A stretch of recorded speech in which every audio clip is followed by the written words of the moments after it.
La matinale RCF, le grand invité.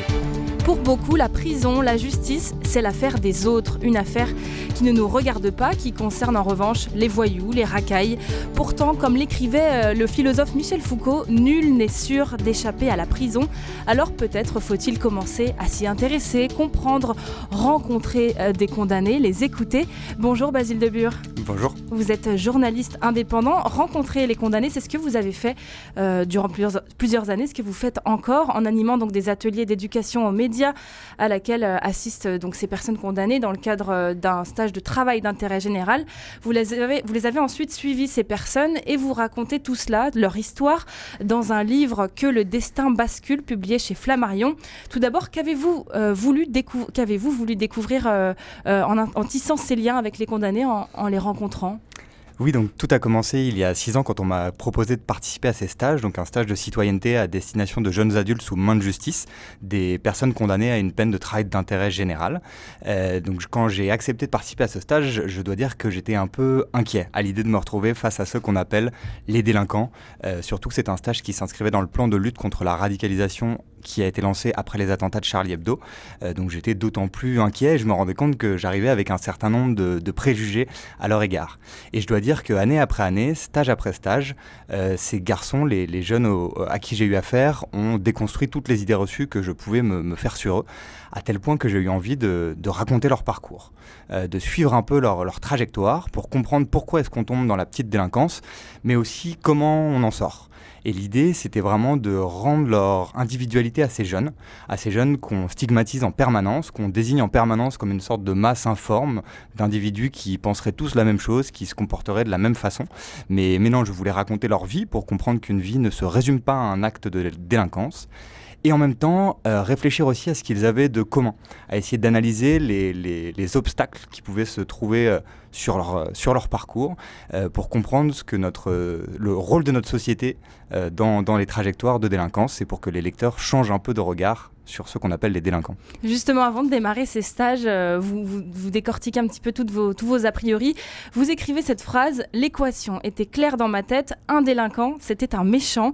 C'est une idée qui a complètement disparu pour vous aujourd'hui ? Absolument, oui, j'avais comme ça cette idée un peu manichéenne de la vie, qu'il y avait des gentils, des méchants, et c'est vrai qu'avec la façon dont on parle de ces jeunes dans le discours médiatique et politique, je m'en faisais une idée terrible, alors qu'au contraire, dès le premier stage, je me suis rendu compte à quel point ils étaient gentils, bienveillants, intelligents, curieux, leur capacité à changer d'avis, à débattre, à découvrir des différents sujets, et voilà, j'ai été tellement surpris qu'il fallait que je le partage.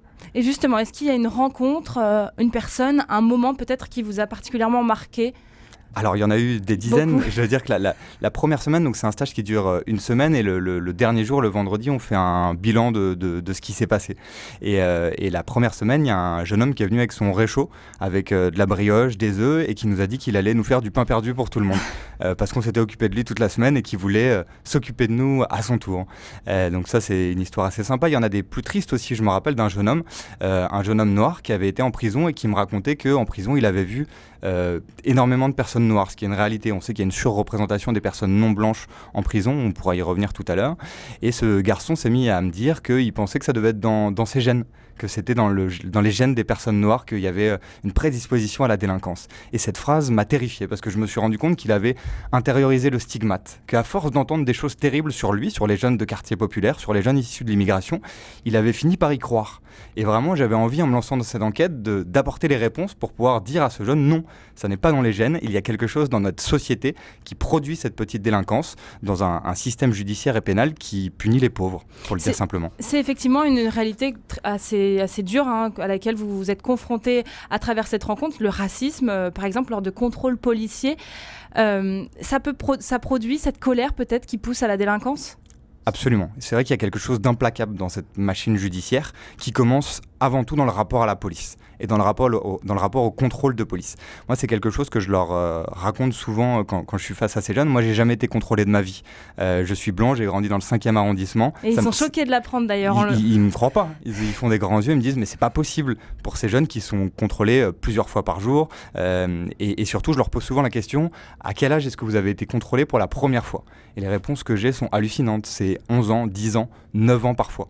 Donc il faut imaginer un petit garçon de 9 ans qui est contrôlé contrôlé par une brigade de la BAC. C'est quelque chose d'une violence sidérante et vraiment un cérémonial de dégradation, une remise en question de la légitimité de la présence dans l'espace public que je trouve absolument terrible. Et ça crée dès le départ, dès leur jeunesse, un rapport de violence et de confrontation à la police.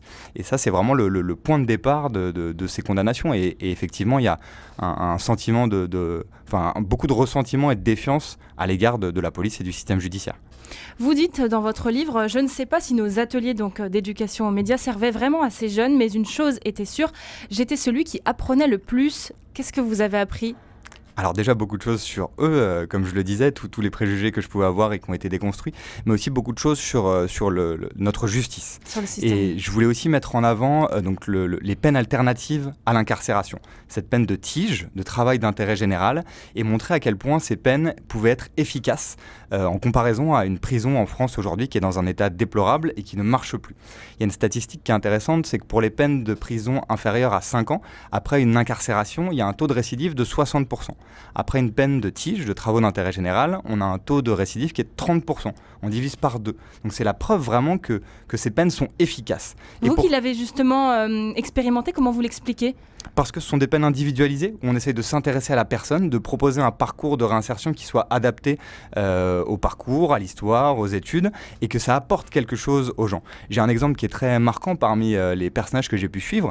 Il y a un jeune homme qui a été condamné du travail d'intérêt général pour des cambriolages quand il était mineur. Il se retrouve en poste à la Philharmonie de Paris, dans le parc de la Villette. Donc il fait des missions de manutention dans le cadre de son tige. À la fin de sa peine, ça s'était tellement bien passé que la Philharmonie lui a proposé un CDD. Et il s'est retrouvé embauché dans cette institution. Donc c'est bien la preuve qu'il y a une continuité après la peine pour la vie professionnelle. Et pourtant, on a le sentiment, alors peut-être vous avez des chiffres là-dessus, mais qu'on ne se dirige pas forcément vers les tiges dans les condamnations. On doit, en tout cas, au vu de ce que vous avez, vous, expérimenté, on doit aller plus vers les tiges pour les petites peines. Oui, absolument pas. On est dans une période où vraiment la prison s'impose comme la peine par défaut. Tous les politiques prônent la sévérité face aux dangereux délinquants et on est dans cette espèce de caricature permanente où on associe les peines alternatives à du laxisme. Alors qu'au contraire, on le sait, elles sont beaucoup plus efficaces. On ne questionne jamais l'efficacité de la prison. C'est vraiment quelque chose qui s'impose d'elle-même, alors qu'on sait aujourd'hui que c'est une catastrophe. On a un taux de surpopulation carcérale en France qui est terrible pour les maisons d'arrêt, donc les prisons qui accueillent des gens condamnés à des peines de moins de 2 ans. On est à 140% de taux d'occupation. C'est terrible. C'est impossible de préparer la réinsertion de ces gens dans de telles conditions. Donc il faut à tout prix éviter d'avoir recours à la prison pour la petite délinquance et les petites peines. Vous l'expliquez un petit peu tout à l'heure, je voudrais qu'on y revienne sur cette responsabilité collective que l'on a face à la petite délinquance. En tout cas, ce qu'on comprend dans votre livre, en vous lisant, c'est que les délinquants, on ne peut pas expliquer leur condamnation que par eux-mêmes, mais il y a une responsabilité collective. Qu'est-ce que ça veut dire ? Oui, il y a un certain nombre de déterminismes sociaux, de déterminismes raciaux. J'ai pu m'en rendre compte justement en étudiant ces fameux obstacles dont je parlais tout à l'heure. Il y a vraiment avant tout l'échec de l'école républicaine qui n'assure plus son rôle d'ascenseur social et le rapport de ces jeunes à l'école est extrêmement problématique. Ils sont dans un rapport de défiance et on assiste à une auto-exclusion de ces jeunes comme un choix revendiqué alors qu'en fait on se rend compte que juste il y a une grande incompréhension. Il y a aussi une méconnaissance des possibles. Ces jeunes ne savent pas ce qu'ils peuvent faire. Ils ne connaissent pas les formations, les études, les grandes écoles. C'est quelque chose qui leur est souvent inconnu, donc même quand on a un jeune qui a du potentiel, qui est brillant à l'école, au moment de remplir son orientation, il ne va pas s'en sortir.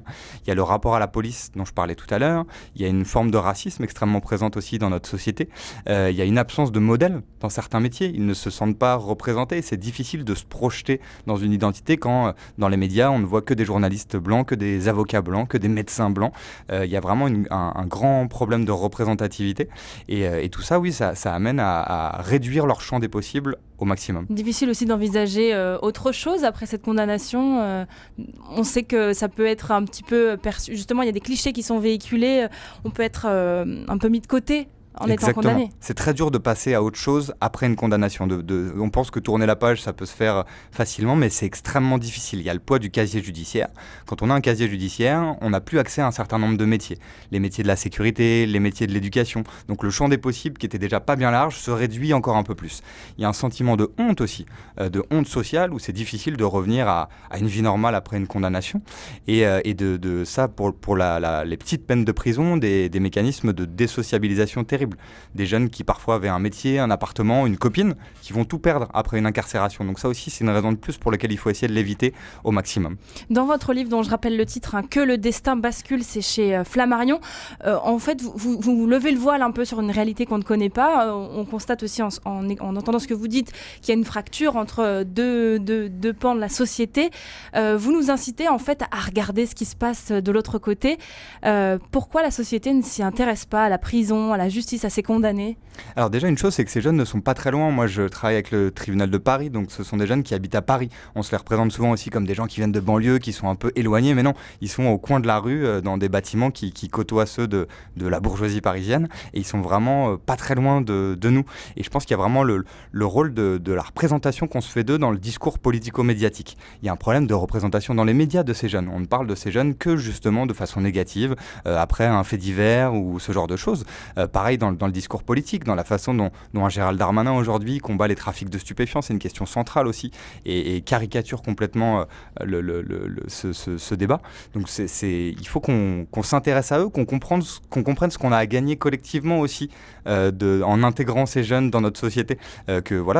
Justement, qu'est-ce qu'on a à gagner à s'y intéresser ? Ce sont quand même des personnes qui sont condamnées pour des faits, en tout cas dans ce qui concerne de petites délinquances. Qu'est-ce qu'on peut apprendre d'eux et qu'est-ce que la société peut gagner justement en les connaissant davantage ? Déjà de se réconcilier collectivement. Il y a vraiment une fracture, comme vous le disiez, entre deux France qui se regardent vraiment de deux mondes différents. Dans mon précédent livre, je m'étais intéressé à la formation dans le football en France et je m'étais rendu compte à quel point on avait un tissu associatif et des éducateurs d'une telle qualité qu'on était sûr de trouver le prochain génie du football. Kylian Mbappé, c'est un très bon exemple. S'il y a un génie du foot qui naît en France, on ne pourra pas passer à côté. Il faut qu'on arrive à faire pareil avec le prochain grand médecin, le prochain grand écrivain, le prochain grand avocat. Il est peut-être justement dans un quartier populaire et pour ne pas passer à côté, il faut qu'on permette à ces jeunes d'avoir accès aux mêmes choses, aux mêmes études, au même destin que les jeunes qui grandissent dans le centre de Paris ou dans des milieux bourgeois. Et ça passe par quoi alors ? Par les médias, par votre livre par exemple qui lève un peu le voile, ça passe par des ateliers ?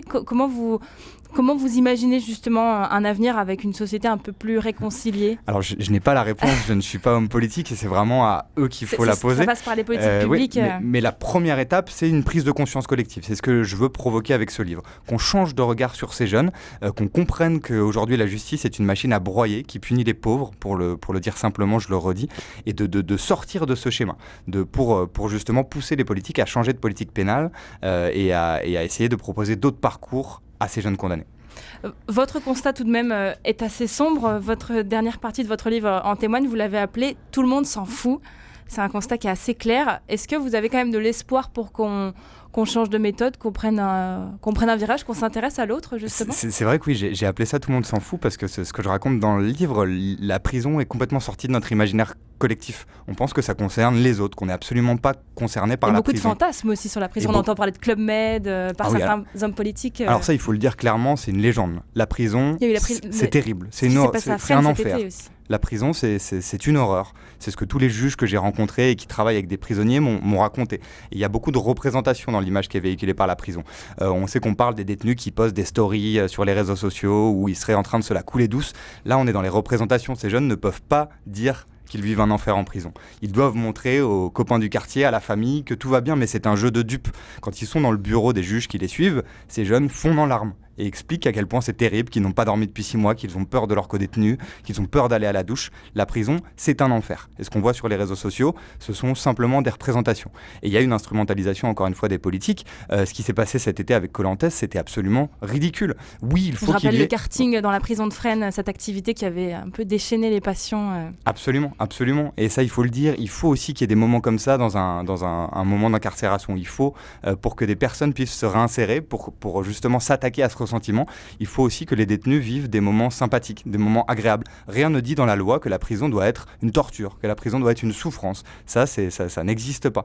Et ce qui est terrible avec cette polémique, c'est que c'est une polémique qui a été lancée par l'extrême droite et devant laquelle le ministre de la Justice s'est complètement agenouillé. Et je trouve ça dommage justement de céder à cette caricature. Merci beaucoup Basile Debure. Je renvoie à la lecture de ce livre Que le destin bascule, votre livre donc publié chez Flammarion. Merci beaucoup d'être venu dans le studio de la matinale RCF.